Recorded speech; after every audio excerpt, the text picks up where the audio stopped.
UAPs, unidentified anomalous phenomena. Are they extraterrestrial, interdimensional, time travelers in origin, or are they simply a result of top-secret military black projects, false flag alien invasion psyop, drones, or other human-made aircraft? Join UFO historian Don Ecker, MUFON State Director for New York Chris DePerno, retired veteran pilot Commander Cobra, and well-esteemed host and researcher Martin Willis as they discuss the latest news and topics regarding UAPs with a no-holds-barred approach on UAP Crossfire.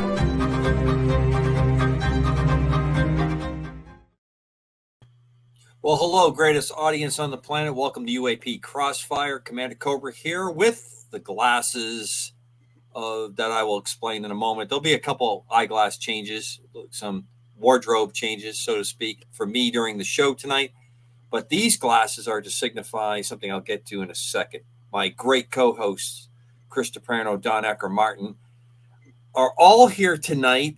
Once again, we have not had a live show together in a bit, so we were all excited, sort of sorority girls in the warm-up before the show. A little body talk was being thrown around. You can see by the guilty looks and smiles on their faces, they're trying to be discreet, but let's just say that it was a fun warm-up getting ready to go. First and foremost, I want to talk about very quickly the significance of this day 80 years ago, the start of the pushback on the continent in Europe, D-Day, the immensity of that. Obviously, none of us here are old enough to know much about it, but we probably, looking at our ages, knew people that were in that greatest generation that served either on the battlefront or the home front. And D-Day was an incredible event. I'd say that if I was to pick a movie or description, and there's some great ones out there. There are many, many great movies about D-Day. It is the scenes that I would say that in the Band of Brothers, where they show, when they get to that part of the series where they show that entry, because they had a couple other combat engagements before that. And Dick Winter's book and his memoirs are probably some of the best reading for the Army Airborne and what happened there. It's a great story. I'm sure we all have a personal one. I'll let everyone talk about in a second. But D-Day, and no irreverence to D-Day, but I did throw out a title of Operation Overlords as kind of a link that people would know that I realized the date that we were doing this particular show. Other thing I wanted to bring up was this past weekend, I was in the great clutches of Bill and the gang that he had assembled for Pine Bush. We had a great get-together. As typical with Bill, as I'm rolling in, he wasn't sure if he was going to see me till Saturday morning. Traffic worked out. I was able to get there, and bingo, there I was. And we're having campfires and phone calls, and we're having live chats with people. And he had a great group of people that were assembled at the house. And for everyone that listens, if you get a chance, please go to ERRT Radio. Ron is a longtime friend through Bill.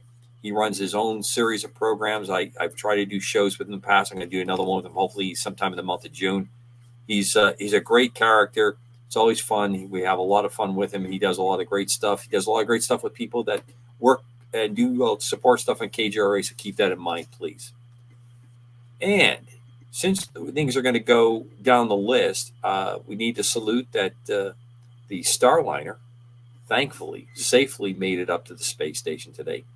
Word is that our own Skywatcher was live streaming the docking at the International Space Station, and I'm glad to see that ship has finally reached the heavens, and we safely got the astronauts to the position at the space station, and we're hopes and prayers for a successful recovery, and that program starts to pick up speed and gets onto a regular basis. And I'm always going to point out SpaceX, another phenomenal flight today with their incredible ship that will hopefully take us to Mars, and hopefully take us to Mars in all of us here present's lifetime. I still like to think that that's going to happen. I'm going to see, I won't get to Mars, but I'd like to see people get to Mars.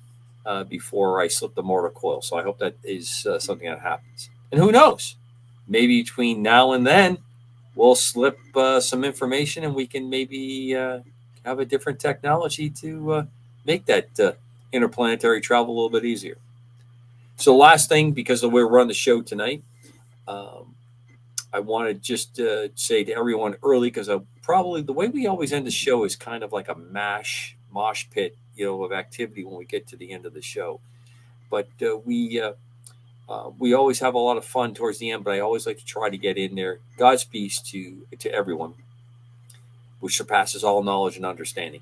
And times really lead to that. I'm going to pose one question at the beginning of the show. I'd like to get the reaction of my co-host as we get into the discussion.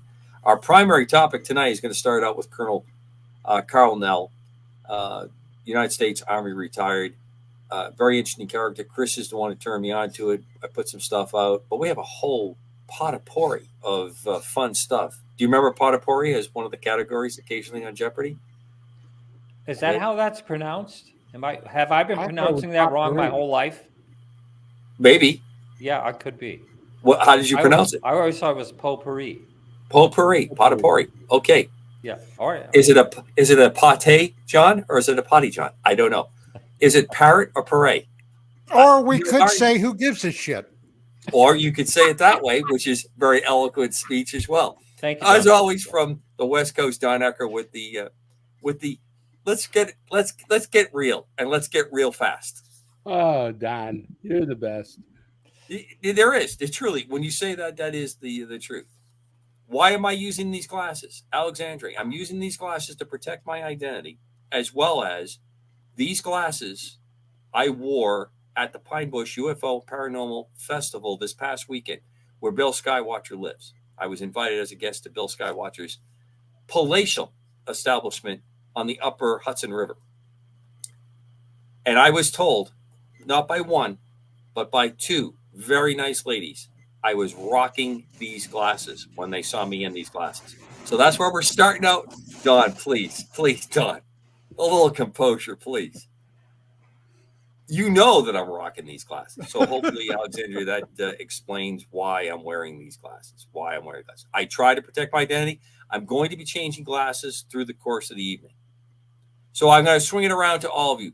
Chris, we'll end up with you. Start with Don, followed by Martin, going to Chris. Don, it's been a while since I've seen you. How are things? Well, I'll tell you, they're pretty good.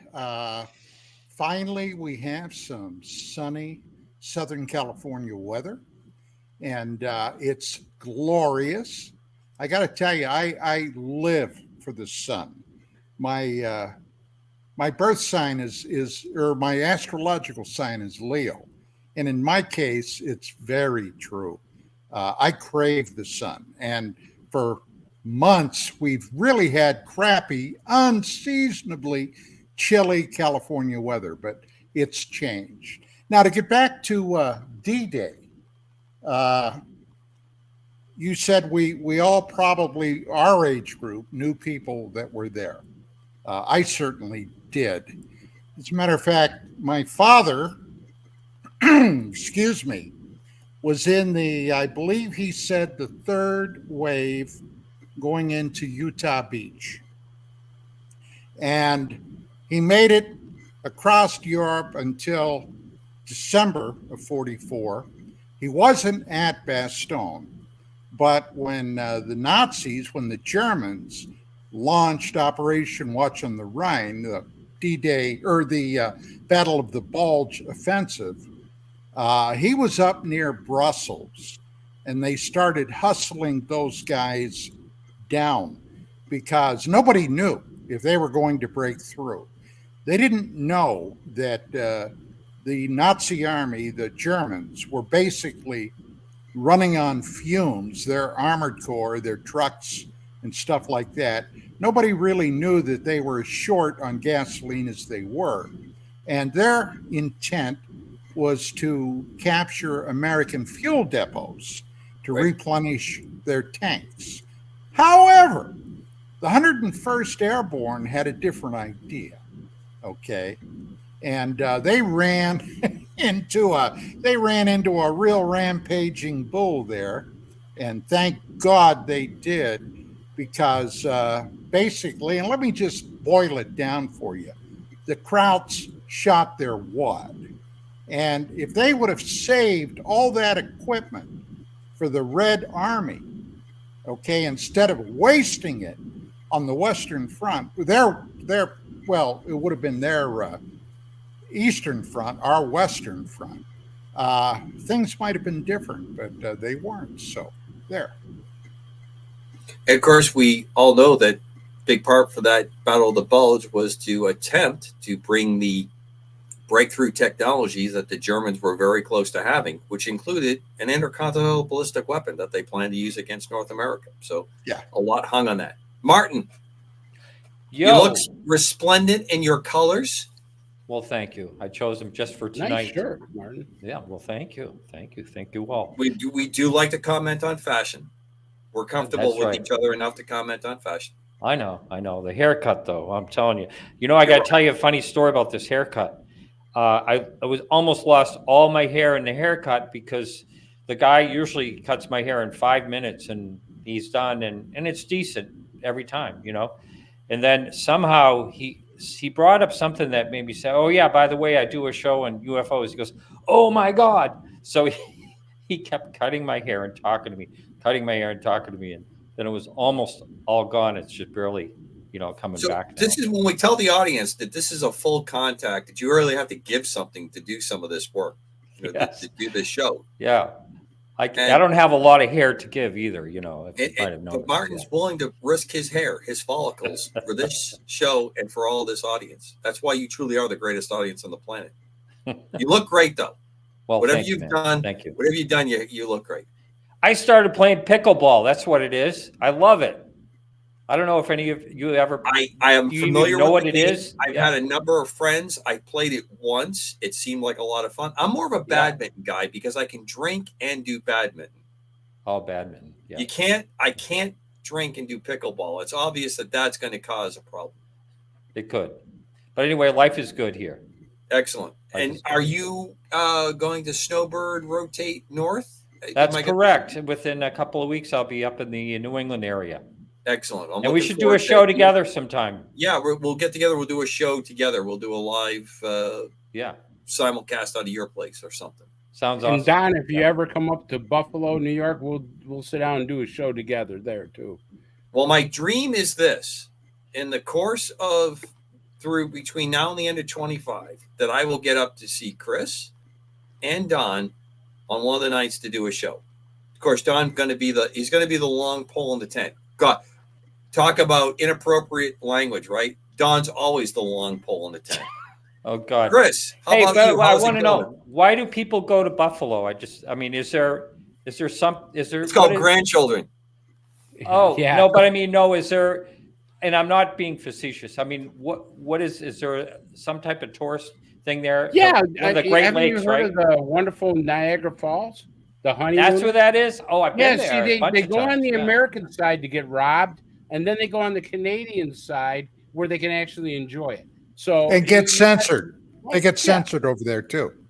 Yeah. How about that? I mean, that's why people come to Buffalo is for Niagara Falls. They in all honesty now, they really light it up. It is beautiful. You can take a boat tour under the falls, the Made of Mist. You got to wear a raincoat, but it really is a sight that you should see in your lifetime. Is that where that really Inch by Inch? Isn't that movie saying about Niagara Falls? Boy, no one gets the reference. Maybe I'm just too old. Inch by Inch or whatever. I don't know. I thought that was the one about hunting a lion. Hunting. I don't know. We were really digressing. We're digressing seriously. Is that the now, one before I died, I go to San Antonio and see the Alamo. That's been my lifelong dream. I want to see the Alamo. You're going to be disappointed, but it is a cool place to go. That's an interesting way to put it. And Walt Disney, Well, when you see pictures of the Alamo, you think that all the area around it is, open. It's not. Everything, it's all encroached around it. I mean, they did a great job preserving the Alamo. I mean, it's very important to, U.S. history, Texas history, obviously. But I was disappointed when I just saw the encroachment. Well, if Wow. it wouldn't have been for the Daughters of the Texas Revolution, that might have been So, gone. are we talking about the garden song, Martin, Inch by Inch? No, it's a vaudeville. Slowly I turn, Yeah, slowly inch I by turn, inch. step by step, inch Yeah, by inch. Niagara Falls. Yeah. Anyway, Okay. so I don't know why I went there. I'm sorry. I It's apologize. beautiful, Martin. Yeah. It really is. You should come up and enjoy it. And the falls are really nice too, Martin. Your rendition of Inch by Inch was heart rendering, and I have tears under my alien eyes. Yeah. Christopher, how are you? I'm doing great. I just want to say a quick thing about today. I watched the memorial on television for D-Day, Omaha Beach, and it really brought tears to my eyes because, I mean, you have to understand this generation that went there, being in one of those landing crafts, hitting the beaches, knowing that you have a 90% chance you're going to die on that beach. And I'm going to steal one of Don Eckert's lines. They are the most toughest sons of bitches generation there was. These guys, are true heroes of the American country. They knew they were going to die.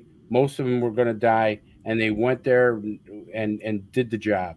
And just to see those hollow grounds was just absolutely amazing to see rows and rows and rows of crosses of French soldiers, American soldiers, English soldiers that died on that beach.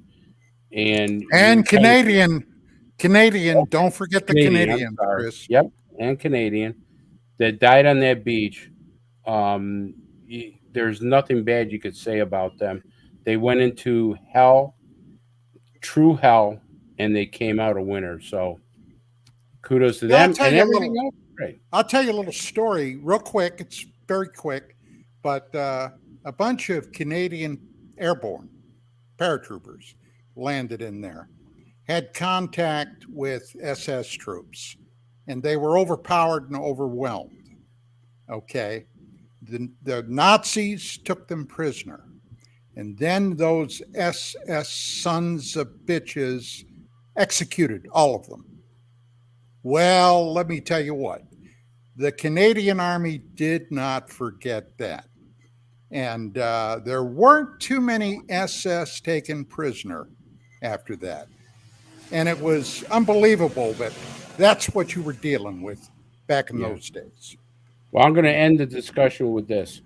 I remember you brought it up, Commander, about Dick Winters talking in Band of Brothers. There was a line in there that really was unbelievable. A subordinate comes to Dick Winters and says, "Oh my God, we're surrounded." And Dick calmly looks at him and goes, "We're paratroopers. We're supposed to be surrounded." Yeah.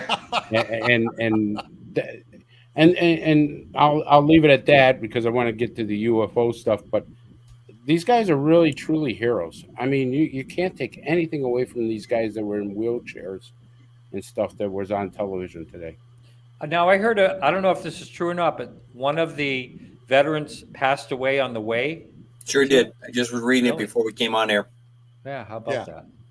Yeah. Well, that's amazing. I mean, they're like late 90s, and one was even over 100, I believe, right? Yeah. We're burying one in here in New England and Massachusetts. And you know what, Martin? When the national anthem was being played, when they were asked to salute, they got out of their wheelchairs. They stood up and they saluted at that age, and nobody expected that. Yeah. Wow. I mean, that was pretty moving. Amazing sight to see. Yeah. They had an interesting thing I heard this morning as I was heading into the base. Over 2,000 French high school students were in an auditorium or at the presentation when the names and these veterans that made it to the beach earlier today when they arrived, and they gave them a standing ovation, and it was pretty incredible. I mean, obviously, if you live and grow up around Normandy, that's you're going to know that history because of the locality. But it was very touching to hear that, and very reaffirming to hear that part. But Chris, let's shift gears to our UAP side. You got me turned on to Colonel Karl. Yeah, Now, he's pretty cool. Let's give the audience a little breakdown on the good colonel. You know what? There's a better way of doing it. Let's roll the first video, and then Wow, what a segue! It's almost like I had talked to you in the car driving home tonight, and we had worked this out. Amazing. What I consider to be one of the most consequential questions of our lifetime, which is, are we alone in the universe? And I'm very lucky to have Karl Nell here joining me for this conversation. Karl, thank you so much for coming. And Anthony and AJ over at SALT, thank you so much for hosting this.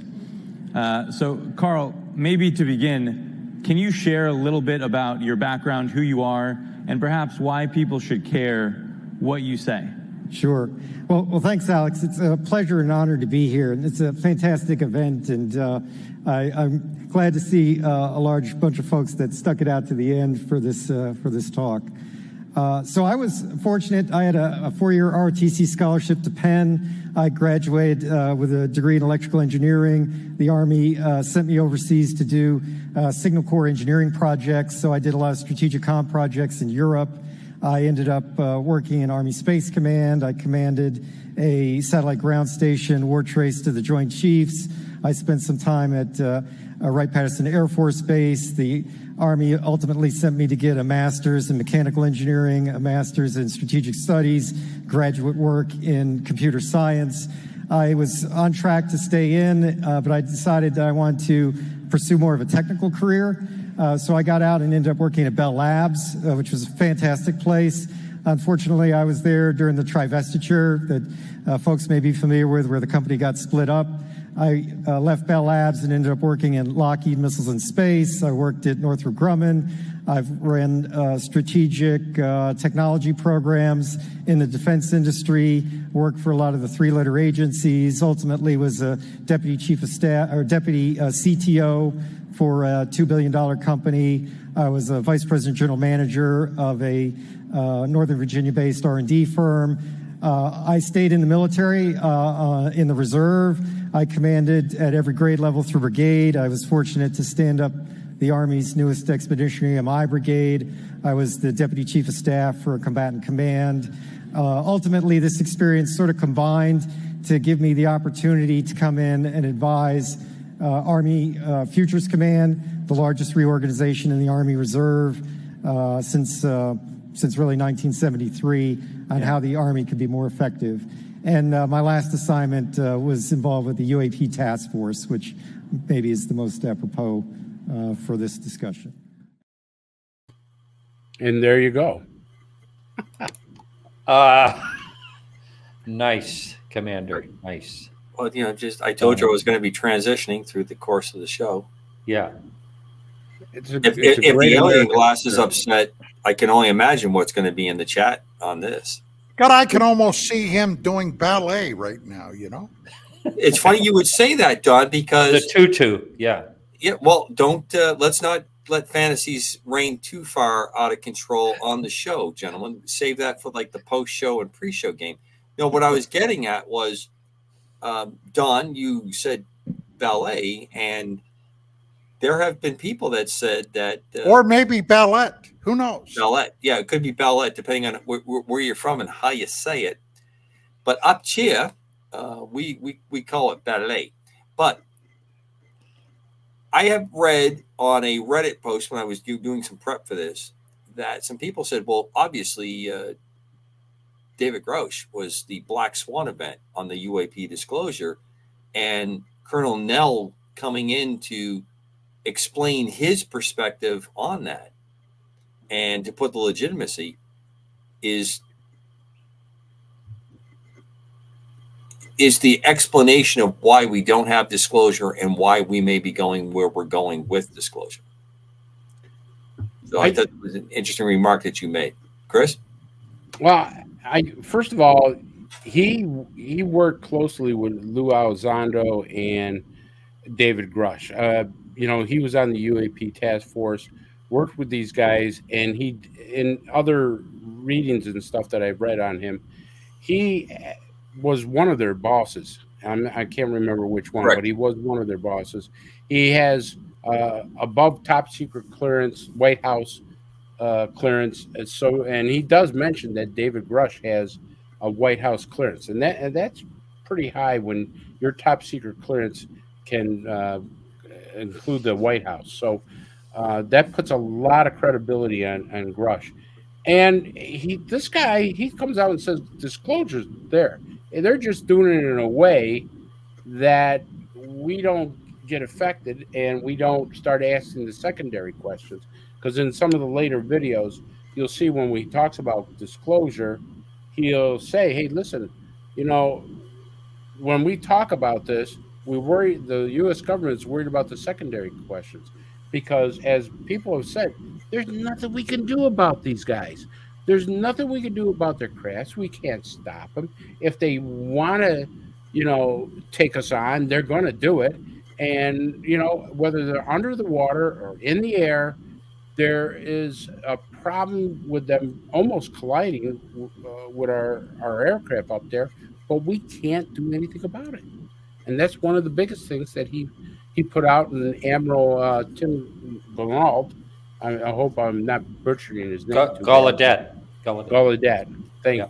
And so these two guys are basically giving you disclosure.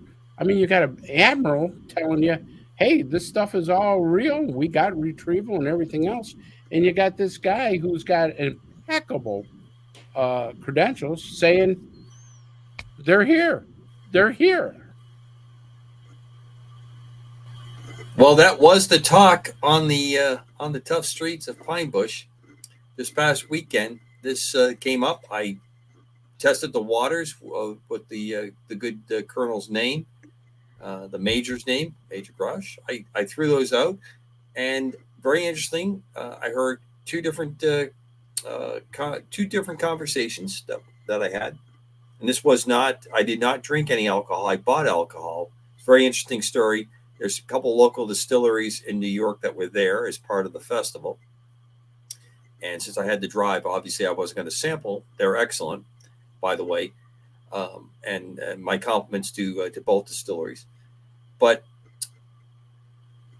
folks there were saying that, well, it just seems obvious to me that we probably have extraterrestrials here amongst us.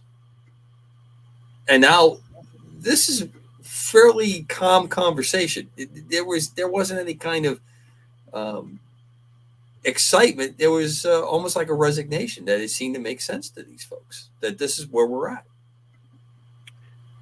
If I just may say real short, he actually talks about that we've been receiving signals from these guys, but we're not transmitting signals back to them, which was very interesting of what he was saying, that they said he has, I guess, picked up signals from them, or somebody has picked up signals from them.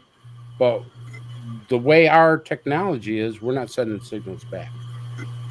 That's our technology now. We have sent out TV broadcasts, and missile, I forget what it is, something about missiles. Yeah, missile defense. Yeah. But right now we have, different types of technology that we've grown into, which I'm sure a lot of species in our universe have, gone through different phases of technology. I believe that, and I certainly have my very own ideas about all of this, but I have no doubt, and I'm sure probably you guys would agree with me, that someone, not human, not Homo sapiens sapien, but someone has been here as long as, well, before the humans came on the scene, going back possibly 450,000 years ago. And when you say disclosure is coming, it's happening right now. Look, guys, there's never been any doubt that something has been going on since the end of the Second World War, okay? And it really ramped up in 47 with Roswell. Then it went into hyperdrive in 52 over Washington, D.C. We, at that time, were losing dozens of aircraft.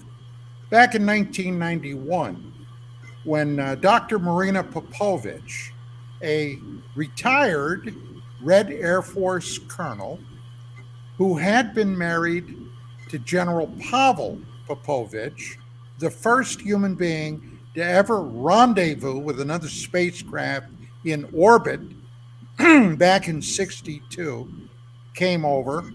I was instrumental in getting her on her first series of television broadcasts. This, of course, was after the Iron Curtain fell. Everybody was still saying glasnost, openness, openness.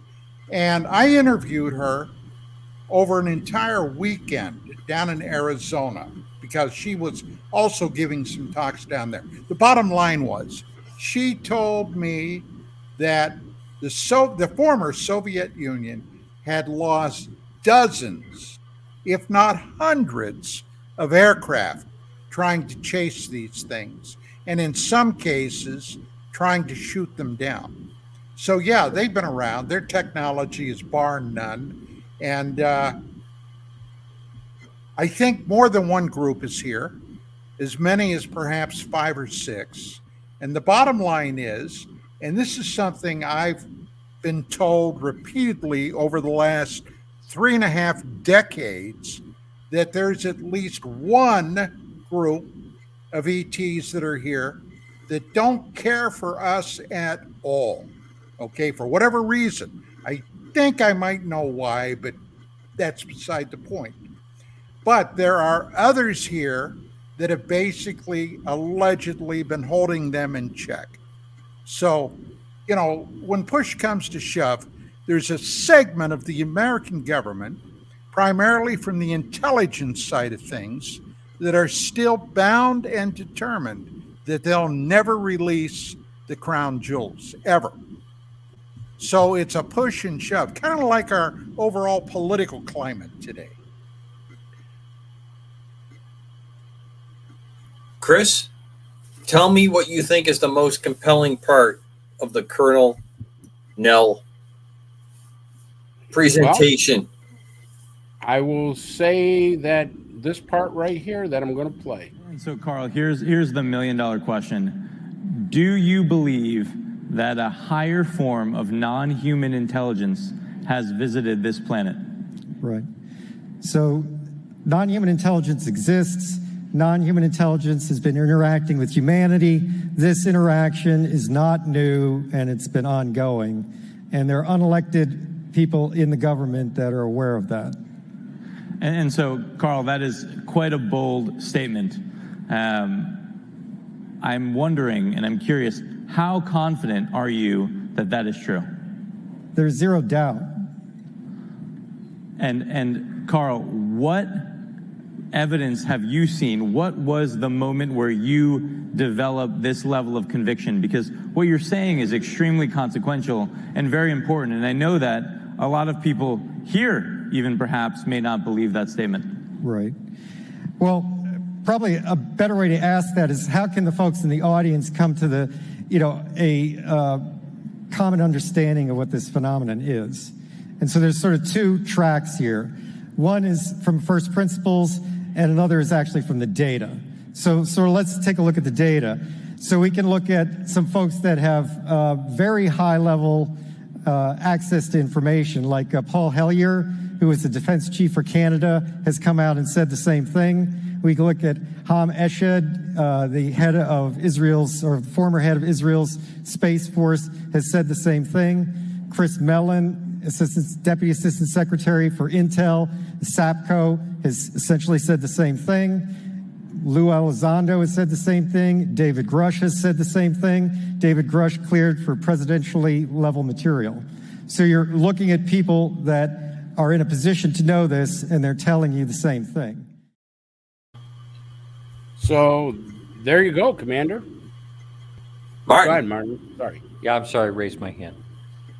I watched that like a day after or something when that was interview, and I was really excited. I mean, the guy is amazing. What a background, the things that he's done, the positions he's held, and all that.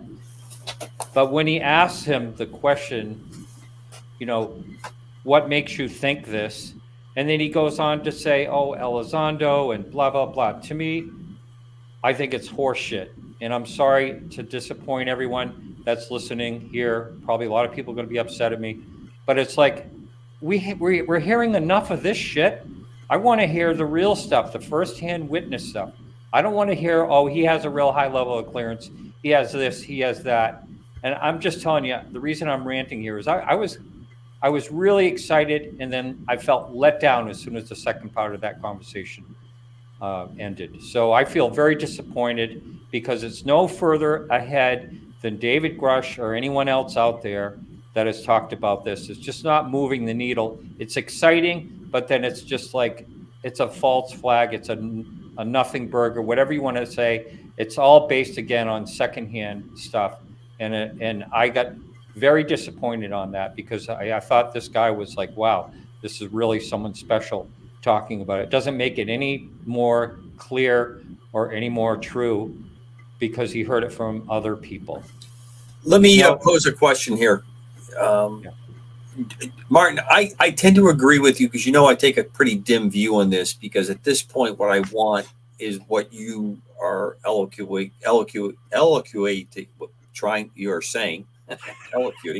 you're saying with a lot more elegance. You come on, you're going to do this. Credentials speak a lot. Obviously, he confirms a lot of what we heard from Major Grouch. I agree, but give me the something that links to it. Agreed. The possibility here, though, that I think is that we may have factions fighting, and everyone's trying to play within the rules of the game. Still, they're still trying to maintain pensions and job positions and going on. What I find interesting with someone like Colonel Nell is that obviously he's still very active in the employment world. He's still active, drawing probably some kind of paycheck in there, and he's able to not be dismissed as being crazy or what he's talking about. And that's a big change. That is a big change.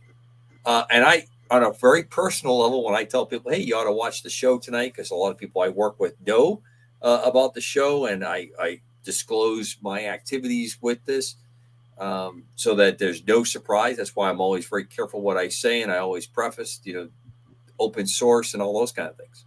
So that's a step forward. But here's the question I'm going to pose to my my co-host here. I am now convinced that we have a very good chance, as part of what we're seeing as we come to the apex of the election, much upheaval on the globe, a lot of change, that not the whole egg, but a good portion of disclosure, something significant will be leveled, possibly as a false flag, possibly as a diversion, whatever. But I think we may see because I me, gentlemen, I've talked about it for years. All our information is weaponized. Everything that we had as an institution is on its side. Not necessarily all bad. I tend to take a negative view of some of the changes that we have, no doubt. But I really think that if you are looking to continue to cause the change, this could be the one. And I see a lot of stuff coming to the forefront that makes me think that we may be approaching a point where someone slips something just for the factor of either to turn it to finally get to where we need to go or burn it all down. Thoughts? I'll go first. I kind of have a terrifying suspicion that there are those right now who are more than willing to burn it all down. Okay. Hey, things are really iffy right now. It's been a roller coaster ride. I mean, now I'm not taking any side one way or the other, but who in the hell would have ever believed that we would prosecute a former president of the United States in a state court and convict him apparently over simple political reasons. Not any crime that the guy committed. Hell, nobody's even been able to name a freaking crime. All right? But they did it nonetheless. And they're going to be sentencing him right prior to the Republican convention. Now, look, there are a lot of people out there that are very upset about that. And there are other people out there that could care less one way or the other. So I think that if they were to dump a UFO UAP secret, which incidentally I don't believe, not a real one anyway, I think it would be to derail that aspect of it, the domestic part of it. God knows the foreign parts of it, what's happening overseas is crazy as crazy can be. We've got Hamas terrorists demonstrating on college campuses across the United States. We've had close to 11 million undocumented people flood into this country without an inkling of who the hell any of them are. Hey, buddy, we're ripe for a bloody nose. That's my say. Well, I hear you, Don. I don't disagree that the turmoil are up.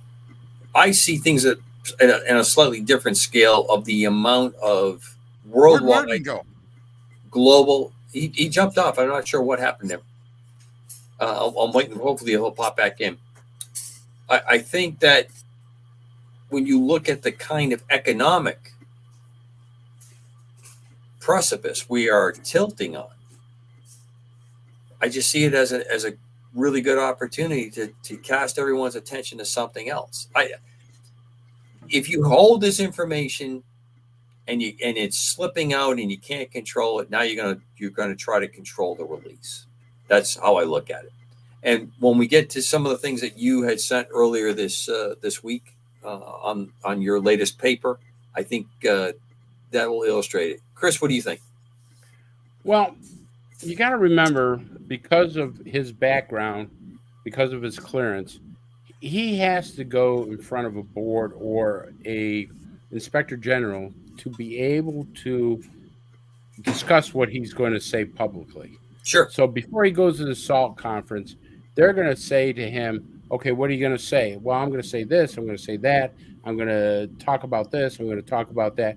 And they're going to say to him, no, you can't talk about this. No, you can't talk about that. And one of the things that's interesting is that we all want to see proof. We're dying to see proof, like Martin said. And I understand what Martin said. I respectfully disagree with some of what he's saying. Some of what he's saying is correct. But you're not going to be able to show classified information. They're not going to let you do that. I mean, you may be able to talk about it in certain respects, but there are certain things that they're going to say, no, you're not going to show that piece of paper. No, you're not going to show that material. No, you're not going to show that. And there's reasons behind that. One is because how they collect that information. Two, how they transmit that information. And three, basically, when we start showing stuff like that, our foreign adversaries couldn't be able to do that. Now, do I want to see more information from this guy than what he's given? Yes, but, Lou Elizondo said this perfectly once before. He says, you have to do disclosure piece by piece by piece. We're not ready to handle it all at one time. And you're never going to have the president come out and say, well, yeah, there's extraterrestrials here, because but he's going to have to say there's extraterrestrials out here and there's nothing we can do about it. And they are so advanced, more advanced than us, that we can't stop them if they do everything. What president's going to want to say that? What president's going to say, I'm sorry, folks, I don't have the ability, our military doesn't have the ability to stop them if they do something nefarious. Well, all as far as excellent points. No real disagreement. A couple questions that came up in chat and some research. Question came up in chat, something I couldn't find this week. Has Colonel Nell sat before Congress? I could find nothing where he was sworn in front of Congress. So that throws an interesting question to me. Why not? Why did the major show up and not the colonel? Well, that does pose an interesting question, Cobra. But the question, maybe he wasn't authorized to talk at that time. You know, if a commanding general comes down and tells a colonel, you're not going to speak to Congress. You're not going to speak to Congress. Wait, he wasn't on active duty. He hasn't been on active duty for quite a while. He's been working in private industry for a long time and whatever else he's doing with the government. Yeah, but he's still got a clearance. I have a clearance as well, Chris. I understand that, but what I'm saying is that there's ways of stopping a person from talking. You know that, Commander. Then what changed? Why does he come out after Grosh? That's the $1 million question. I can't. I find that interesting. I find that it's interesting that he made the statements that he made, which I think are very powerful statements, and I think he lends a lot of credibility to what he says is true. Well, I also think they're dealing with at least two factions, gentlemen. We've got a faction that is in favor of disclosure, at least in part, and we've got another faction of folks that would just as soon go to the grave before they release anything.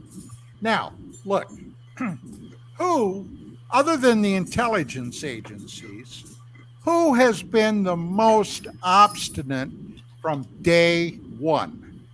Since 2017, when former Senator Harry Reid came out with his press conference.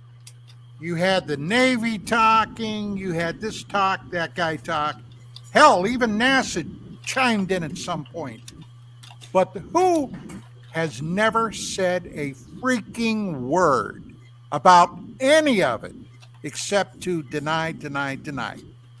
The very people that were supposed to be handling this from the get-go, the United States Air Force. Right.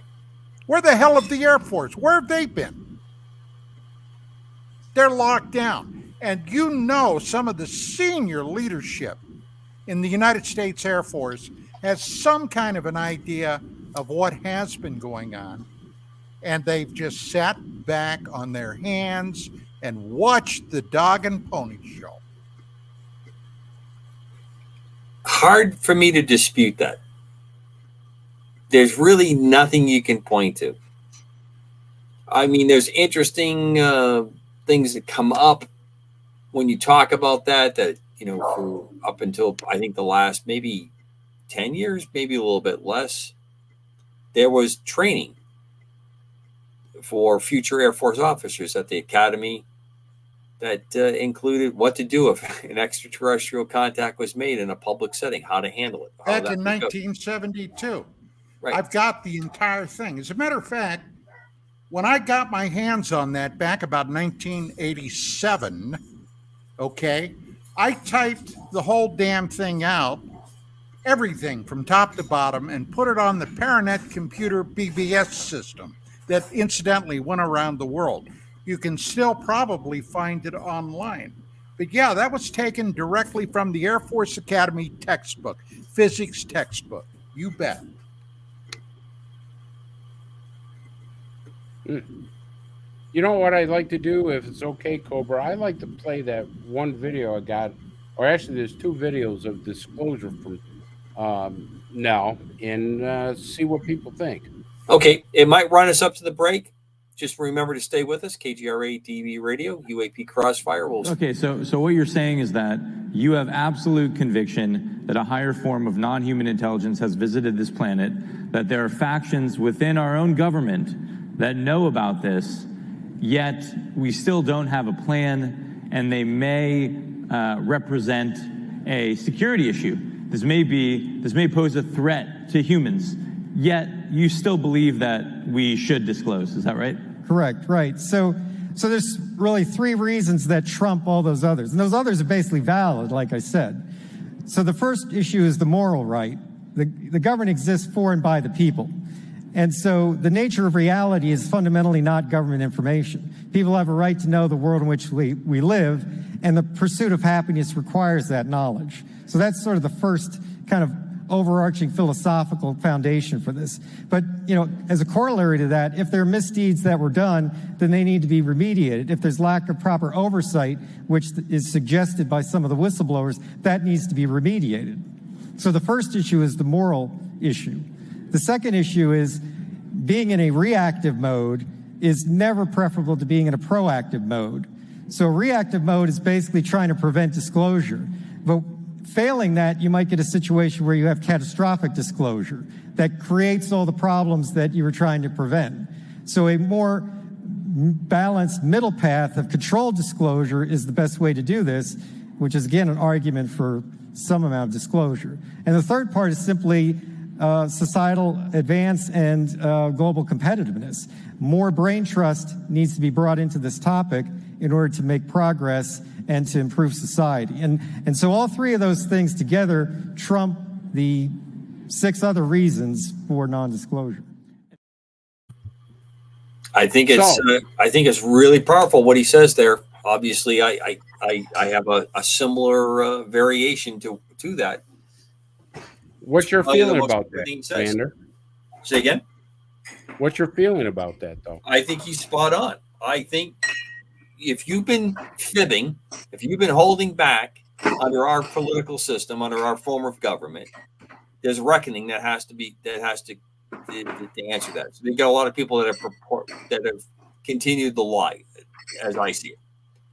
Then you have the concern of, well, if we're going to have some of it, let's control it. If the flood waters are getting higher, we're going to release more water out of the dam, right? Because we're going to try to control it.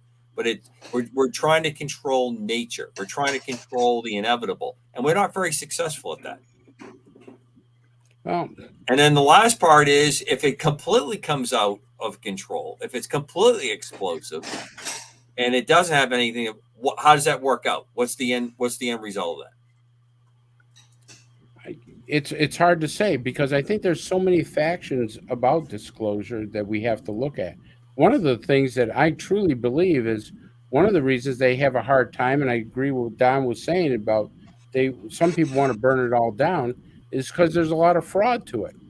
So when there's fraud to it, people are going to hide that because they have nefarious reasons, because they're making a lot of money. They're making a boatload of money off these projects that they don't want the gravy train to end.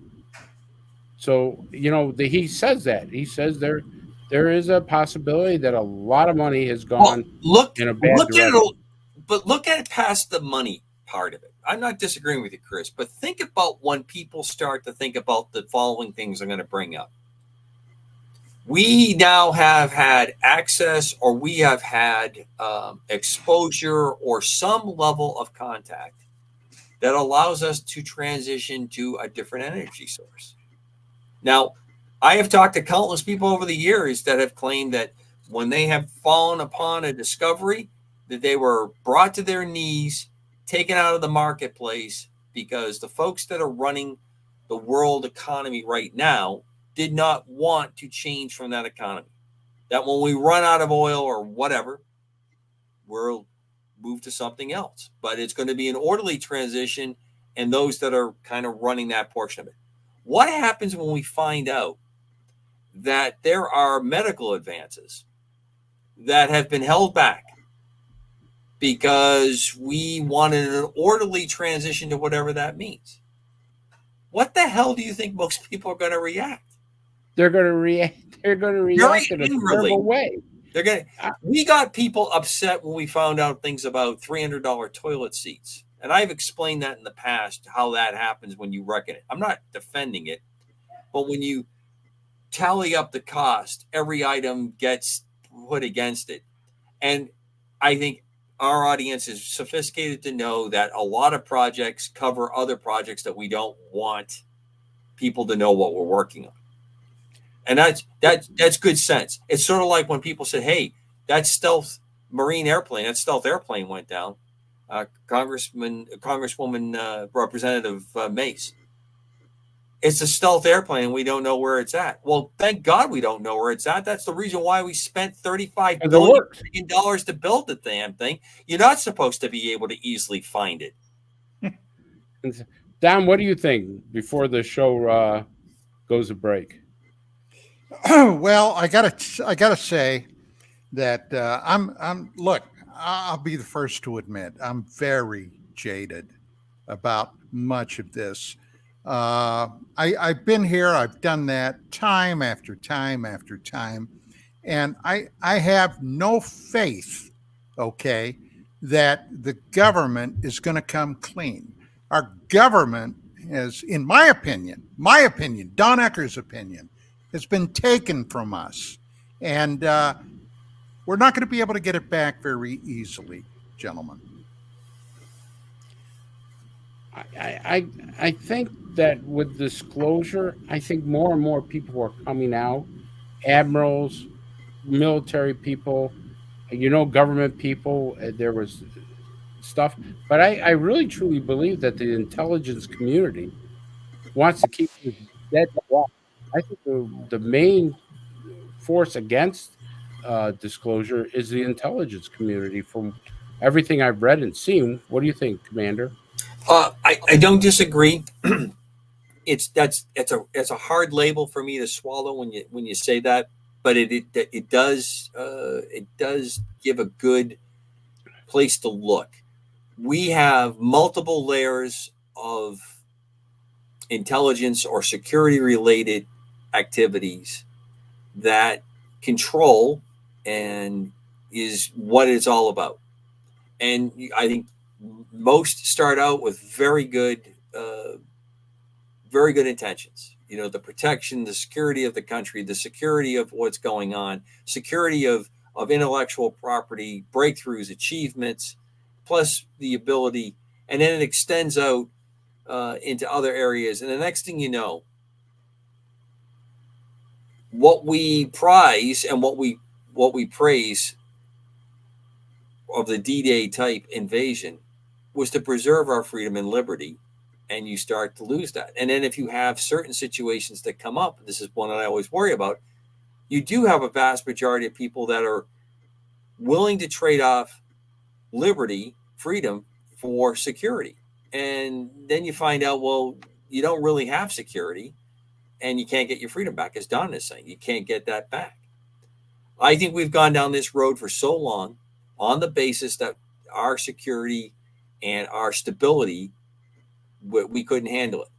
The state of Hawaii nullified in Hawaii the Second Amendment. Are you aware of that? I wasn't aware of that, no. The state Supreme Court, okay, a guy was picked up having a firearm, and the guy was a legal citizen. He wasn't doing it. He just had it on for protection, was arrested.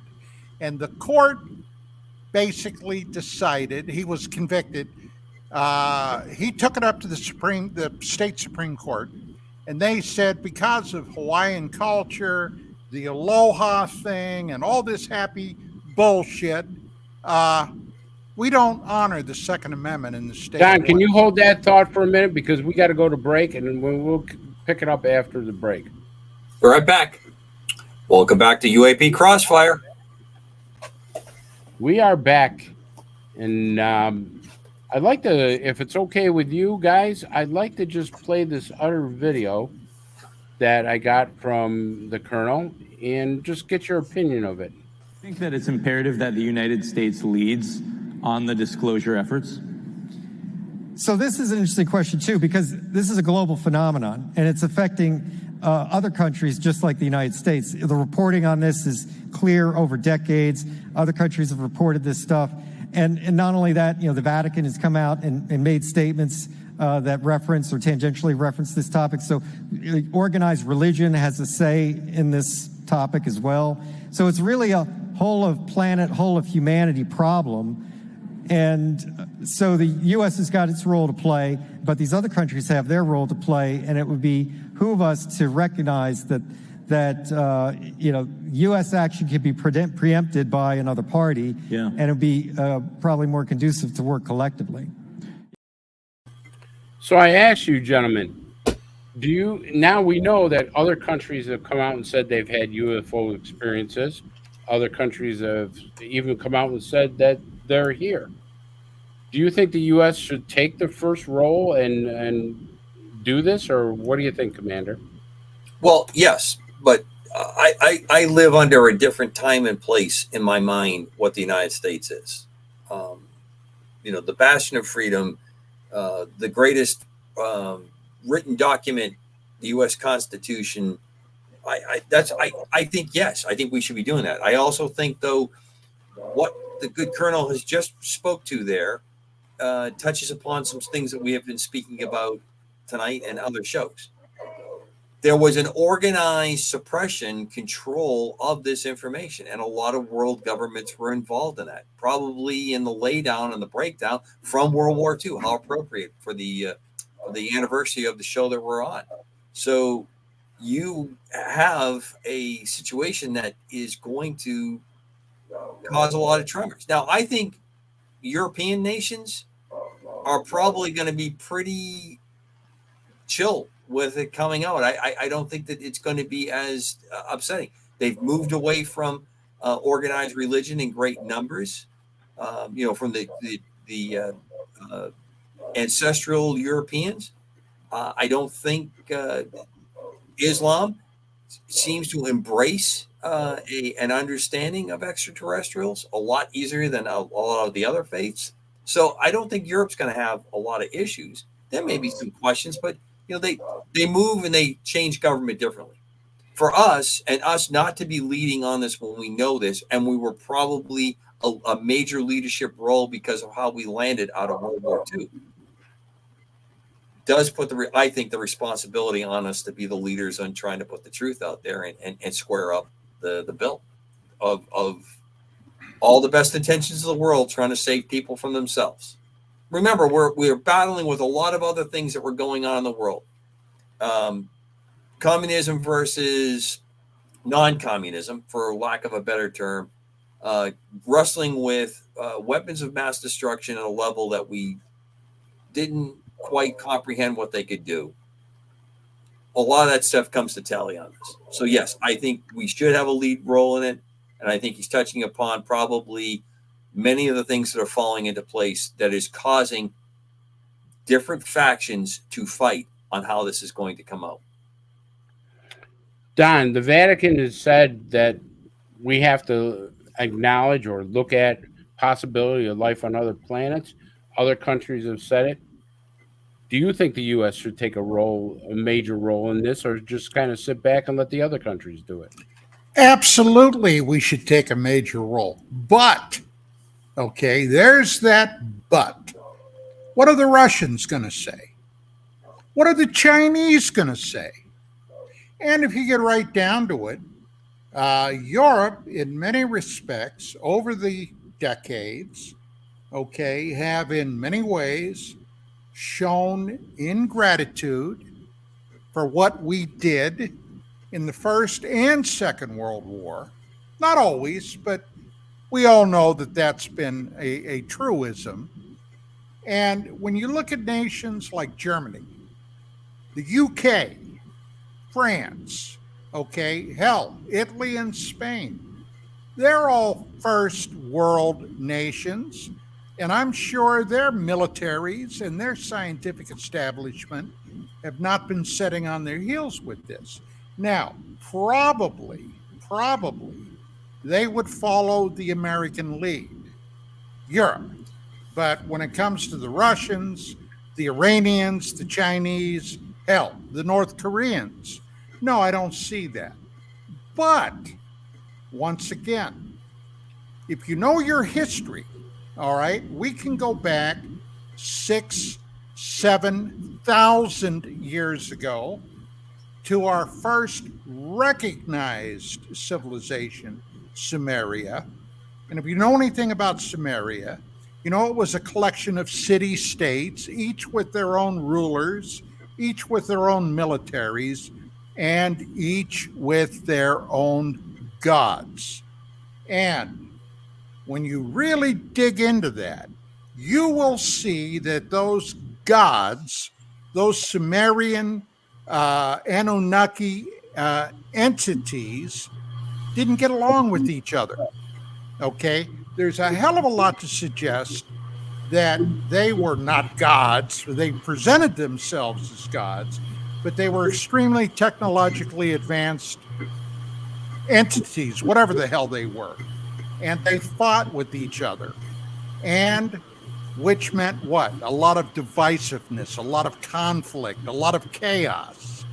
So I in many ways see that could be happening right now.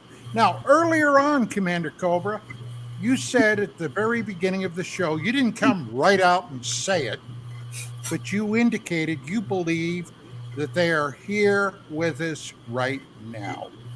Well, I happen to think you are totally 1,000,000% correct. They are. They're walking among us.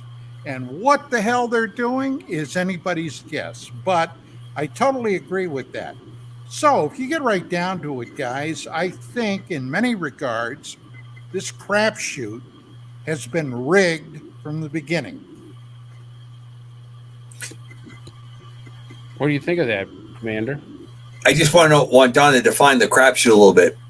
How we set everything up, where we are now, since the 40s. I mean,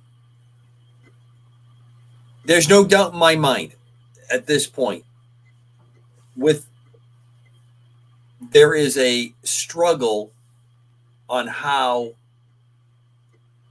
control is going to be yielded or shared or released. And it's of our own doing. And it well, you know, the other day, Vladimir Putin once again rattled the nuclear saber.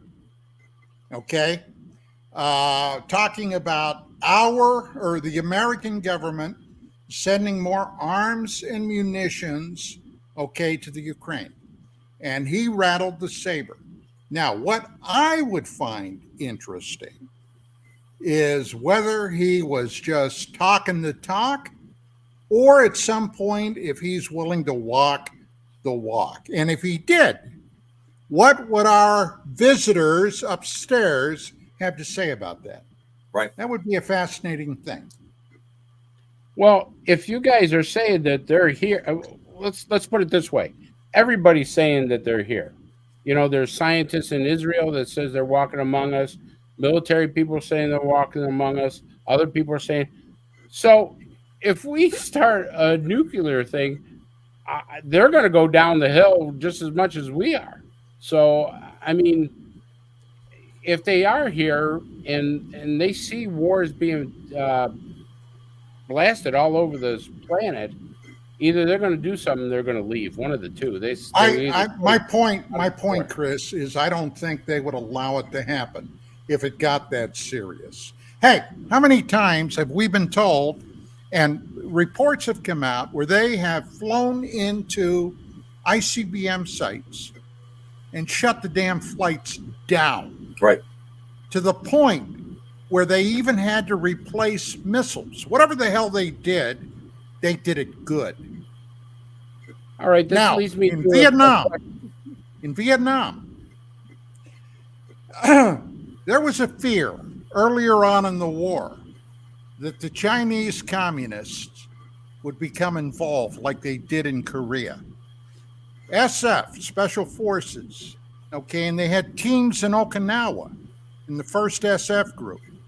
Special Forces had specialized personnel that were going to jump into, well, depending upon where the Chinese were coming from, with man-portable nuclear weapons. Okay? Now, thank God that never happened. The Chinese never came in mass. But we were ready. Now, you think about that. That was 50, 60 years ago, damn near. What do they have today after 60 years of technological development that could do the same thing? Do you remember the Davy Crockett system? Sure do. Yeah. There was a nuclear device that they could basically shoot from a recoilless rifle to impede Soviet tanks coming through the Fulda Gap in Europe. Okay. Now, they weren't by ICBM standards that big. Maybe 100 kilotons, maybe 150 kilotons, but it was enough to zap the tanks. They had devices which, from what I understand, have since been gotten rid of, that they could set off to kill just the people and not the towns, the buildings, or other things. Okay. I think it was a neutron, if I remember correctly. Neutron bomb, that's correct. Lethal radiation, very low blast. Yeah. Right. So, I mean, now, I'm sure our friendly visitors have taken all that into account. So God only knows what might be on their agenda if push comes to shove. Don, All I right, want let to me do this ask you question. Hold on one second. There's a question that was in chat. Don, do you think that they are just observing us, or are they influencing us, or both? Which group? Our alien visitors. Which group?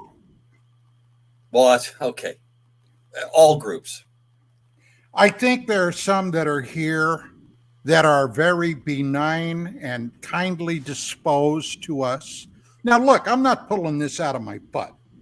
All right. This has been over 30 years of diving deep into this crapola. All right. But there are some that are simply, they want to come by and see the animals at the zoo. And there are others that may be working hand in glove with certain governments. And then there's at least one group, possibly two, that don't like the human race. Now, that's what I think is on the agenda. So, you know, it's hard to say what their ultimate agenda is. But up to this point, thank God, it has not proven to be, other than a few instances, and there have been a few, where open hostility has been displayed. Look, this paper I wrote on disclosure, okay, KGRA had it up on their website. It's called Disclosure, a dangle. What the hell did I call it? A dangle out of reach, just out of reach. Disclosure is because there is a core secret to the overall UFO phenomenon. And that core secret is protected by an SAP, a special access program. And I could go on and on about that, but this show is not about that tonight. The fact of the matter is, okay, unless you have a need to know, you never will. And here's something else a lot of people may not realize. It's not just the government that's working on this stuff. They have farmed it out to corporations, okay? Corporations that are not accountable to any goddamn buddy. Nobody. I don't know what their contract stated, but boy, they got a tight one. And the bottom line is, no, we're not going to find out. And who's going to stop us from finding out? The DIA, the NRO, the NSA, the CIA, the Girl Scouts of America, okay? That's the bottom line. All right, so let me ask you a question, Don, and also Commander. If they're walking among us and we're having all these problems and stuff, why don't they take the initiative and say, hey, we're not going to... There's a simple thing that could stop a lot of this. They could come out and say, we're here. You're not going to destroy this planet. We're not going to let you. Either straighten your act up or we're going to take measures. The prime directive. Remember Star Trek? And I have no doubt that they have something like that in play. okay, where they will not overtly interfere. Now, maybe I'm full of it, Chris. Hey, I'm saying I'll be you're the full of first it, to but I say. mean, there's a reason why they haven't come out. I mean, if any time would be the perfect time for them to say we're here, would be now, because as you said, if we go into a world war, they're going to destroy this planet. Do you And remember what what happened better? in 52? What? I say that again. Do you remember what happened in 52? No, The that was overflights of before I was Washington, born. the overflights of Washington, D.C. Yeah, Okay. okay, I remember Where that. on 3 weekends, saucers flew into the nation's capital and went through all the restricted airspace there was. The Pentagon, the White House, you name it, they were there. They were sending a message. And do you remember what happened in Brussels in, what was it, 91, 92? The same thing, overflights in Brussels. They were being chased by F-16s, okay? They were sending a message. Now, what the message was, you guys best beware, but why they were sending it, that's the secret that I would like to know. Somebody pulled something. Hey, look, I've thought about this stuff for years, and I came up with the only thing that ever made sense to me. Cobra, do you agree with that? I do, Don. It seems just inconsistent to me, and that's what I think Chris is kind of pointing toward the way he asked the question. How long do we go? How far do we go to the brink? Of course, what we know is not the full story. It's taken years for people like you both to dig into reports, put things together. I think there's another element to it that is touched upon, what Colonel Nell was saying. We've talked about it endlessly on the show. Individually, we've talked about it on other shows. There is an evil or almost a religious good, bad, satanic versus godly kind of situation that often rises in this. Does that lead to some of the reasons? Well, look, rationally, it's hard for me to understand why we have, if our aliens are here, and I understand the Prime Directive kind of indication, but it doesn't make sense to me. It lacks logic to me. You're here, you're involved, you partially get involved, but you don't get involved. I don't get that. You're I not. don't either. I don't believe you're dealing with a single entity. Okay, but if you're a single entity, then why aren't they fighting each other with their superior technology, and we're just spectators? Okay, they are. Well, I'm not seeing that.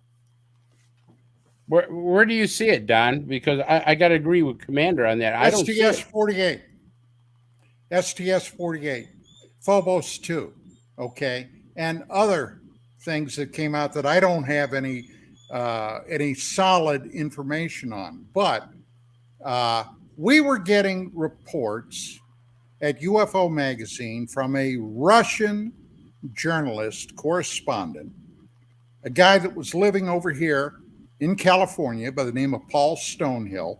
I haven't talked to Paul in years, but I'm pretty sure he's still around, where there were aerial battles being fought in the skies above Siberia.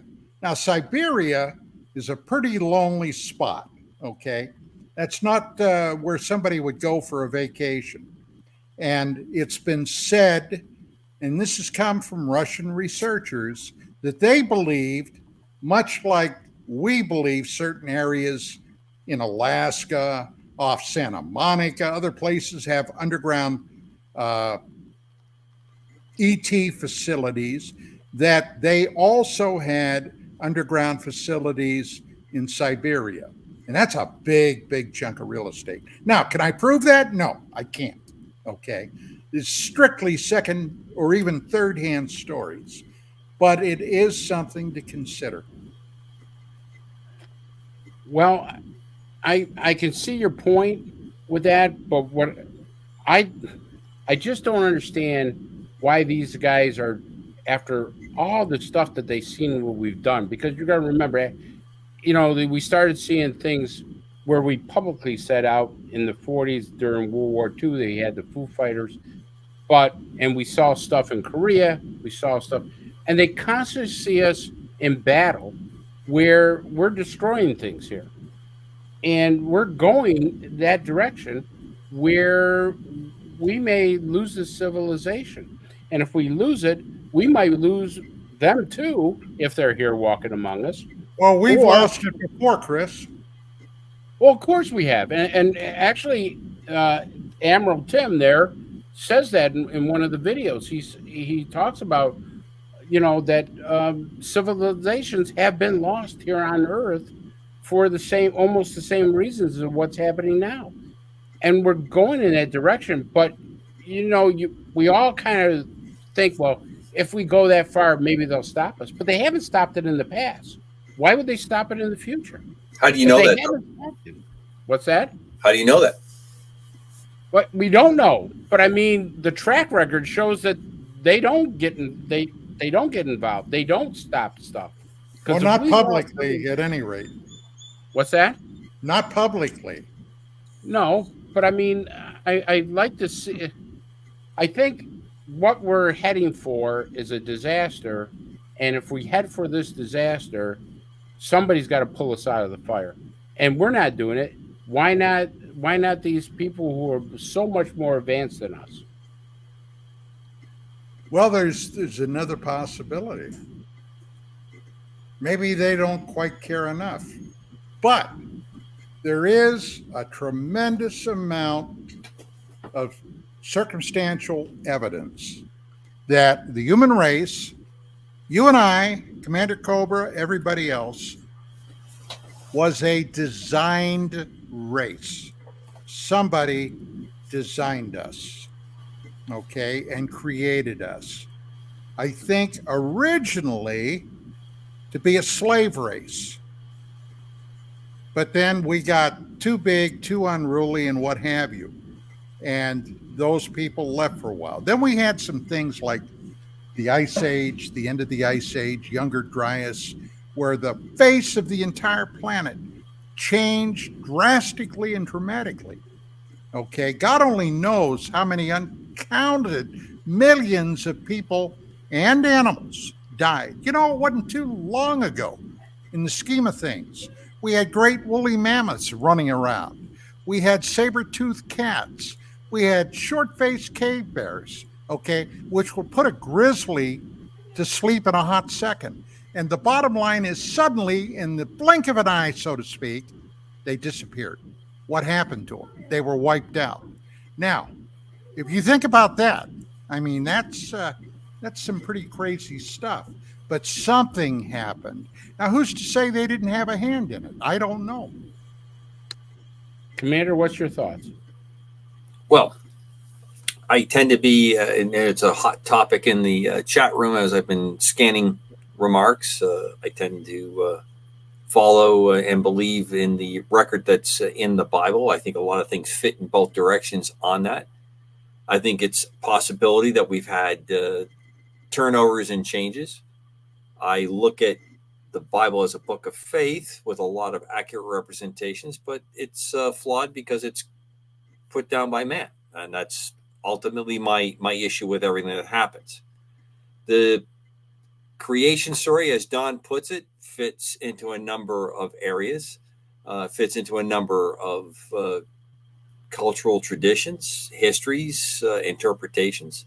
Again, my problem that I keep constantly coming up with is what you're wrestling with, Chris. Advanced technology. It almost feels like, well, if these entities and beings are amongst us, and they have the ability to cloak themselves to the point that we're not readily seeing them, they make these gestures for us to knock it off and get it together. That maybe they've had secret in-league meetings with different governments. They have to be watching and realizing whatever was agreed to, is it working? Or maybe it's working real well. I don't know how to phrase that. But we are teetering, to me, it seems to be on a precipice of how this is going to shake out. So are we repeating as the Hindus say, we're on the wheel, and this cycle, the rotation of the wheel, we're coming to this part where we destroy and then get ready to recreate? Is that what's going to happen? Is that what happened repeatedly over on there? I don't know. Yep. I have to look at it and step back and try to focus on the small pieces because I can't quite explain the big ones. I often with things that Don brings out, my gut tends to agree with a lot of how he lays it out, but I fall back on small pieces. He lays it out very well, but the problem I'm wrestling with, and I truly admit this, is that we see us going down a path of no return, and we know for a fact. I mean, we know that there's other civilizations that lived and died on this planet. I mean, most people will tell you that. And Don says that, we were created as a slave race. But now you brought up the part of a spiritual part of that. So, I mean, that's totally different connections. Am I right on that? I mean, you're saying we were created as a slave race, and yet there's a spiritual component that is very strong in our population, very strong in people's faith and belief, that's not jiving what Don is saying. Am I right on that, Don? Okay. Now, we're dealing, in my opinion, all right, we're dealing with two different phenomena. We're dealing, I believe, with a nuts and bolts phenomenon where there is a high technology that somebody developed that can allow them to go from their star to our star. But then, and this is the fly in the buttermilk, there is another possibility that someone or something discovered interdimensional travel from one universe to another. Okay?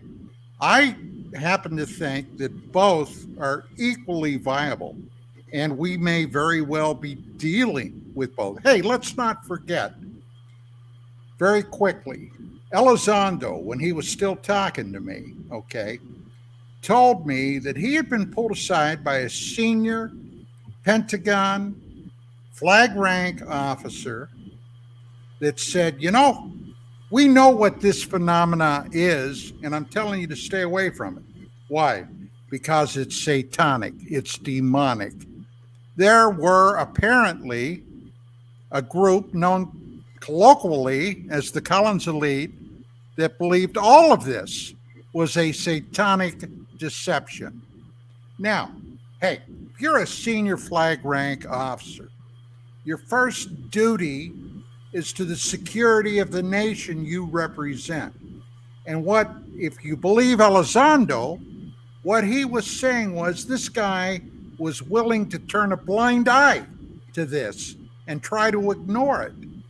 To me, that's more terrifying than if they were interdimensional or nuts and bolts.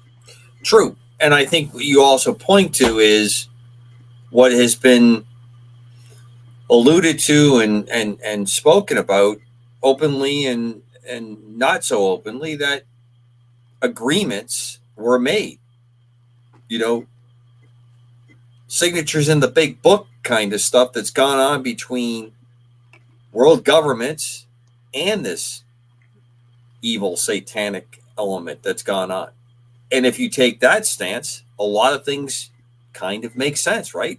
It explains the reticence to provide any information, the subterfuge on stuff that was on there, the reports being cast out and out, lying out and out, throwing people off the course. Now, if you take that and you look at where are we headed to a cataclysmic event? I can just say that if we are, it would not come as a total surprise to me, and it pains me to say that. It truly does. Well, That's interesting. as one that that follows that does read the various good book texts that are out there, and I spent time in almost all of them. Almost all foretell a time that the Christian world uses the word tribulation, and it hasn't been more than a couple of times, but I've brought that up. Are we in that time now? Looking at that, I'm not talking about just pinpointing different parts of the events that go on. I'm looking at the total en masse situation that we're at as a group of people on this planet, and it does kind of fit at times. I remain hopeful, but as Don said, I'm not really surprised how that goes. Interesting. All right. So what I want to do now is I want to bring up this admiral who's come out and said some amazing things on the Sean Ryan show. I want to play this first clip that I got and see what you think of it. I get this email on the Navy's secret network, SIPRNet, and it's from my boss's operation officer. I was reporting to a 4-star admiral, U.S. Fleet Forces Command. His operations officer was a 2-star. And the email was sent to all the subordinate commanders. This is at least 20 flags and SESs. All the deputies are copied on it. And the title of it is Urgent Safety of Flight Issue. All caps.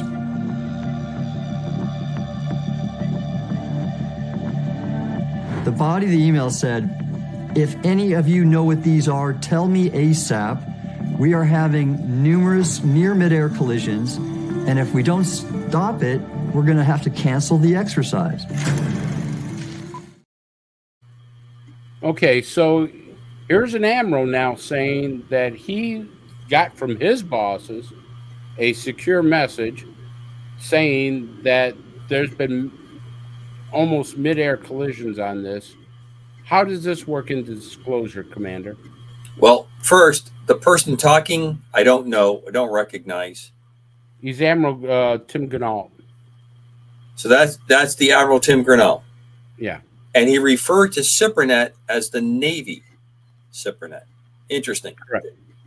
That's incorrect. That's incorrect language, and it's highly incorrect for a flag officer to refer to it that way. That's a very weird way he described it. SIPRNet is a universally understood acronym for the secure network for passing email reports. There's a NIPRNet and there's a SIPRNet. So I'm thrown off immediately because it almost seemed like someone who was typing up messages or emails and sending them out. That threw me off. That's why I was a little thrown off by the way the Admiral reported that. That's interesting. I'm also thrown off by the mid-air collision portion of it. Superior technology that is being flown doesn't seem to me to be easily collided with. I can see our aircraft losing control trying to chase a superiorly moving or maneuvering aircraft, or I should say, well, I'll just use the term aircraft because I don't like the designation. But so that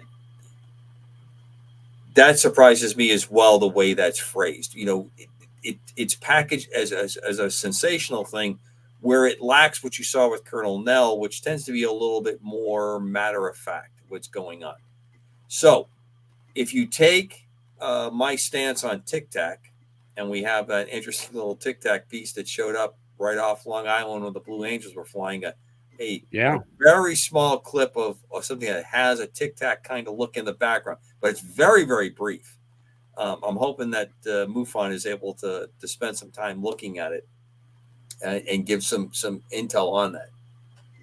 It wouldn't surprise me if you follow my conclusion that it's disruptive technology. In fact, I'm laughing because it cracked me up when I was reading it in the chat. The Air Force, the reason the Air Force isn't talking because they're on submarines flying Tic Tac UAP. I love this audience is absolutely tremendous. I mean, they're even great. Crapping all over me, they make me laugh, and they put good stuff into the comments. It's really good stuff. I can easily What do you disruptive. Go ahead. I'm sorry. I can easily see the disruptive power because we're doing things all the time to demonstrate to our enemies and our potential enemies not to do that. I just heard today 3 submarines all surfaced and went through the procedure. 3 U.S. submarines all surfaced and went through the procedures to launch at the same time all around the PRC, and they weren't seen until they popped up and did their thing, closed everything up and went down and disappeared again. Now that's a pretty strong signal. The neighbors want you to turn the music down. Okay. that's You're right. You're right. On. Now that is all subcontext to everything else that's going around us. And if you expand that out, have we all kind of broken up with the different groups of ETs that we have, different folks that are helping each one? Do we have this? I saw it in the chat, mutually assured destruction. Do we have, because we have everybody's linked up and we kind of know who's linked up with who, that we have this detente that maintains going out? Specifically to what he said, it does not surprise me that kind of a message would go out based just on the safety and just based on the fact of what they want to do during an exercise. That's 1. 2, it also alludes and it backs up because I'm obviously looking from my slant that there are elements that are out there that are constantly challenging capabilities. It's known that there are constantly checking and probing and working hard against our forces, against our opposition forces are constantly testing and challenging it, partially to check technology, partially to keep our forces fighting well. That's why we're still flying 117s. 117s, which are supposed to have been retired over 10, 15 years. There's still a squadron or so of them flying. They show up at exercises. They're demonstrating, because of their stealth profile, how to combat other countries that might have stealth technology going against a carrier battle group going forward. So those things that he says in there are correct. They make sense to me. I think the tie-in to extraterrestrial is not hard to make. I think it's a fair thing to put in there. But there's interesting things in the Admiral's statement that threw me off right from the start. Okay, Don, I want to play this other video, and then I'd like to get a comment from you about this video. Project Beta. Project Beta, the story of Paul Benowitz and the evolution of the modern UFO myth. And what it's about is a civilian physicist who was on contract to work for the Air Force, I believe. He was one of these people who was a civilian researcher in the UAP in the New Mexico area where there was, that's a hot spot. And the Air Force deliberately deceived him and exploited him and even broke into his house to make him believe that there was going to be an imminent alien invasion. He basically nearly went crazy. And the Air Force did that deliberately. And what? The main perpetrator in the Air Force is a guy named Richard Doty. He's quite well known in the UAP circles. And that's what he did. And I can see that happening right now. Can you see that happening right now, Don? Oh, hell yes. I can. Hey, look, there were people within the UFO community, all right, that jumped on the bandwagon of Richard Hoagland, the Mars guy. Okay, everybody, you guys know who Richard Hoagland is, right? Yes. Right after my appearance on Larry King Live on the STS-48 thing. Now, I knew Hoagland very well. And he called me up within a very short time after that. And 1992, we were in the midst of a presidential election. Okay. George H.W. Bush William Jefferson Clinton and Mr. Ross Perot. And Hoagland was bouncing off the wall, and he said, look, he said, I know what that was. I said, what are you talking about? He said, that was a Pentagon drone. They're getting ready to have a false flag operation of an alien invasion. And hey, Bush, now, the old man now, not the shrub. Bush is going to declare martial law, and they're going to do away with the election. And I said, Dick, let me suggest, buddy, you slow down a little bit. Let's wait and see how this plays out. And of course, we saw how it played out. But you see, this is, and Deuce will tell you, and not that you need to be told, but the powers that be, the spooks, the intel weenies, they look for those kind of things to design their little programs around. And I could see that happening in a hot second. Now, with Paul Benowitz, the guy didn't have all his facts completely correct. All right. Benowitz was working under contract for the Air Force, but it had nothing to do with UFOs or UAPs. That was in his private time. Benowitz had stumbled over some top secret tests that the Air Force were conducting, from what I understand, and hey, this was something I was really up on 25 years ago for the NSA. Now, what exactly they were doing out on their test range, Benowitz could literally climb up on his roof to view it. Now, it was a bit more. Now, I know you guys are aware of this because I've talked about it before, but there was a civilian UFO researcher by the name of Bill Moore, William Moore. Moore wrote the very first book on the Roswell event that was published in 80. He was also working for the Aerial Phenomena Research Organization, okay, Jim and Coral Lorenzen's outfit, the very first UFO organization. And these spooks, Doty among them, approached Moore.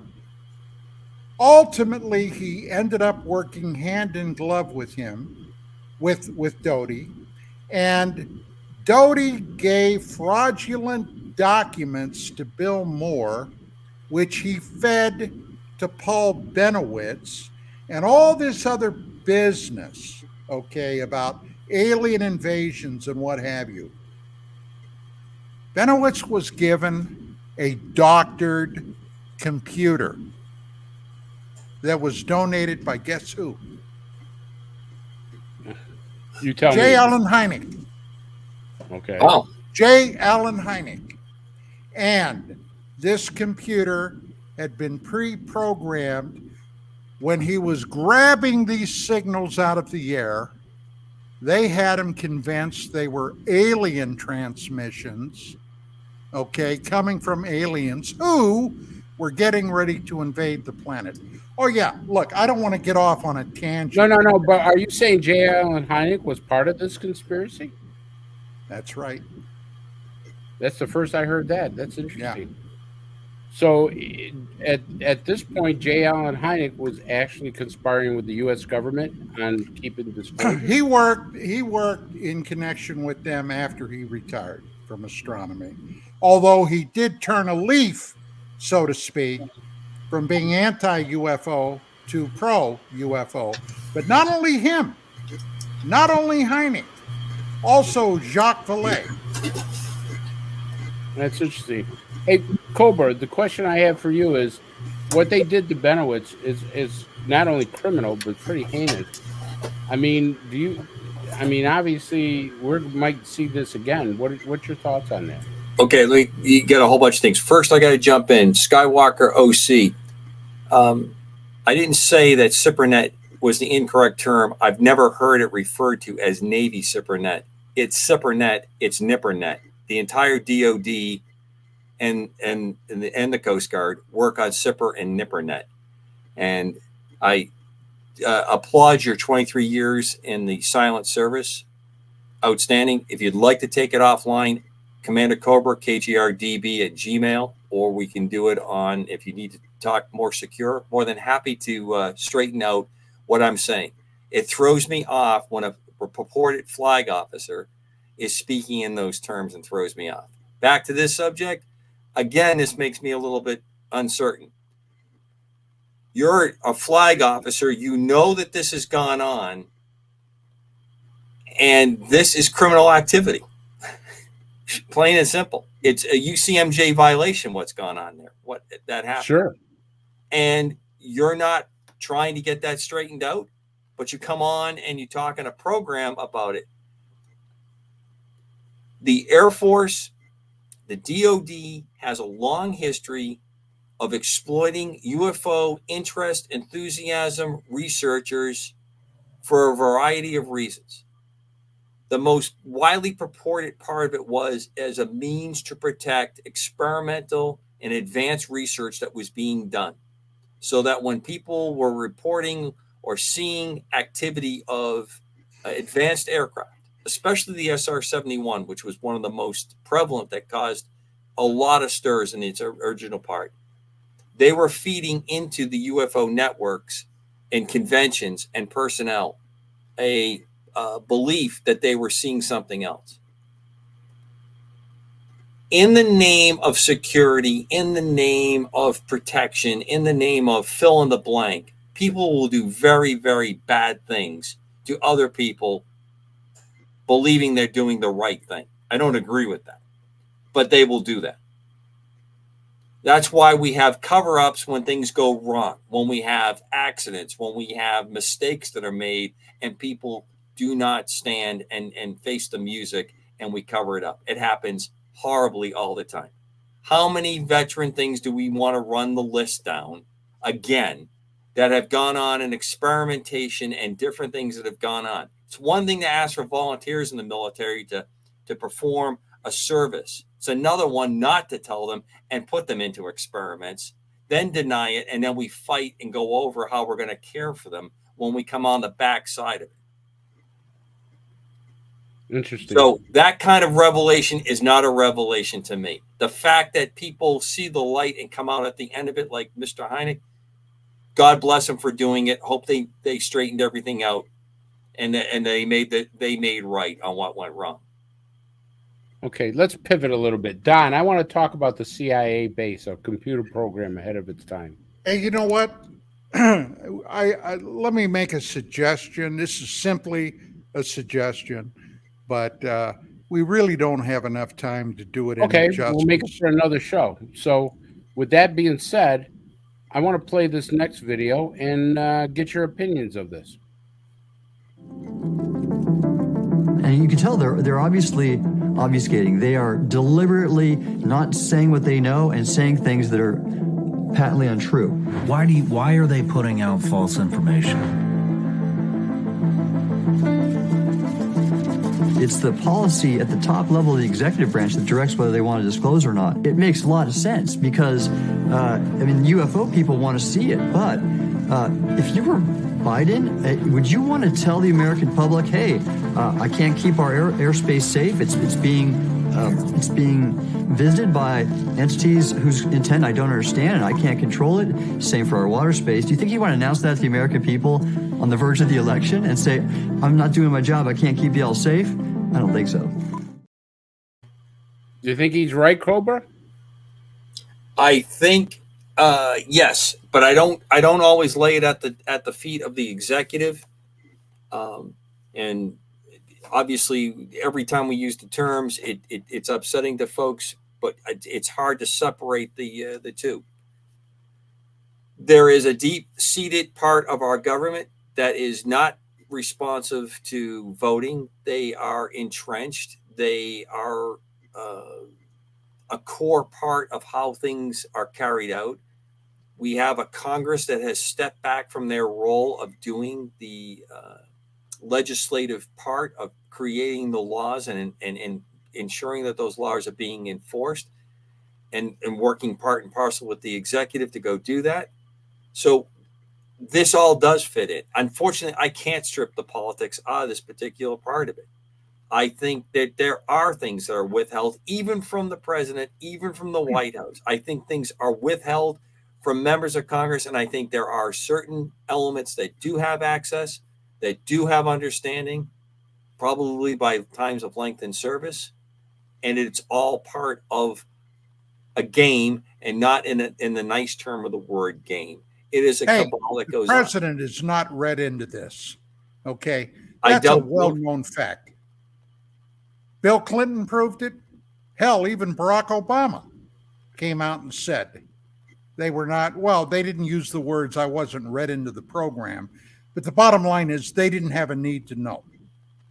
Okay. Hey, presidents come, presidents go. The bureaucracy, however, that stays forever. Yeah, I agree with that, Don. But here's a situation where people under the president are saying all these things. You would think that his cabinet or somebody in the White House would say, I want everything right here, right now. What are you guys talking about? Why is this colonel coming out? All right, well, Chris, Don, I'm going to need your help to pull the names in. Head of the DIA heads out, and he wants access, and he wants to see it. Say it again, please. Thomas Wilson. Okay. Admiral. That one I do know a little bit about. And he shows up, and pretty influential posting that he's at, a pretty important command. And he's told what, Don, at the door? Sorry, your name's not on the bigot list. You're not on the list. Have a nice flight. You're not on the list. Yep. Now, does that mean it goes back to an earlier remark that we made? It kind of fits. That we have a bureaucratic core that is at the controls on most or part of this. That there have been agreements and allegiance made with other core groups and other governments, possibly extraterrestrial presence that's here.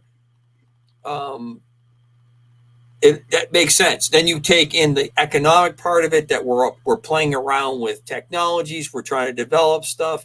Then we're also trying to maintain the status quo because we want this transition to be orderly, because the upset to world markets, the upset to changing how we do business literally could change on the drop of a hat. There's been very small examples of this in the past. People that have been absolutely wiped out economically, financially, because they approached and they were going to unseat the way business was being done. Famous one is that guy Tucker. He came out, he had his revolutionary car, he had all these breakthrough ideas. There's a large contingent will tell you the guy was just a crackpot, completely insane, what he was talking about. And others will tell you this guy threatened everything that they had done, and he was going to upset the status quo so much he was going to cause business to come down. Someplace in between there is probably the truth. If someone's sitting on the ability for technology to change how we generate our power, how we physically live our lives, how we condition and we're able to maintain our bodies, and that comes out, and we know that people held back because of money, power, position, that someone made a decision that some are going to have and some are not, it's going to be sticks and stones time. You won't be able to control people on it. And now it'll be a bad time, won't it? And now the kitty cat's out of the bag. Now, in an instant, you'll have people across the globe able to see it on a handheld device. Yeah. Part of that is out of control. That's why we have as much as what we do being purported over our multimedia system of the internet and all the other features that we have out there. Because if you can't control it, you jam it with as much other information as you possibly can. And we just moving this ball. Well, we got to stop it right there because that's the end of the show. Folks, thank you for very much being with us. As Commander Cobra and Don has always said, you are the greatest audience on the planet. For UAP Crossfire, we all bid you a good night.